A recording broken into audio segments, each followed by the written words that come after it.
Со критики за најкриминален договор кој го блокира и кој Македонија ќе ја чинеше над 2 милиарди евра во опозиција, до камен темелник денес и пофалби за Бехтел и Енка во власт. Договорот што го потпиша претходната влада на СДСМ со Бехтел и Енка и постави само 2 табли, сега го продолжува владата на ВМРО ДПМНЕ. Премиерот Мицкоски во придружба на американската амбасадорка и владините функционери на поставување камен темелник на автопатот Тетово-Гостивар.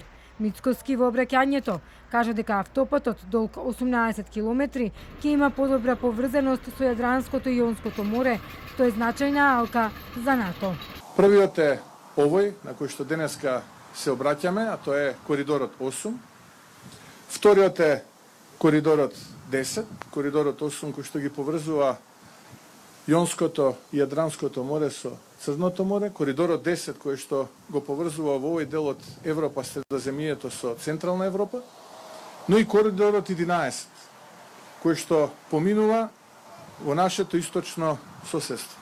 Со една одсечка која што ќе ги поврзува коридорот 10 и коридорот 11, тогаш стануваме земја која што ќе биде директно поврзана со сите пристаништа во овој дел на Европа, значајна алка на јужното крило на најголемата алијанса во човештвото, а тоа е НАТО алијансата. Вредноста на автопатот 90 милиони евра. Проектот предвидува 6 сообраќајни ленти, 3 во секој правец, односно 2 возни ленти и 1 за застанување. Според најавите, се очекува автопатот да биде готов за 2,5 години. Ова десно од нас ние сите го нарекувавме автопат во минатото, но не беше автопат, беше еден експресен пат. За 2,5 години од денес имаме автопат по сите прописи и сите стандарди, какви што заслужуваат граѓаните од Полошкиот регион и од целата држава. Во јуни 2024 година, кога беше формирана оваа влада, вкупно беа експроприирани 560 парцели на трите делници. Денеска во април 2025 година се експроприирани 2497. На настанот амбасадорката на САД Анџела Агелер порача дека е важно да се изберат вистинските партнери во одредени дејности, како што е Македонија, за да биде партнер, како што кажа таа, на овој пат.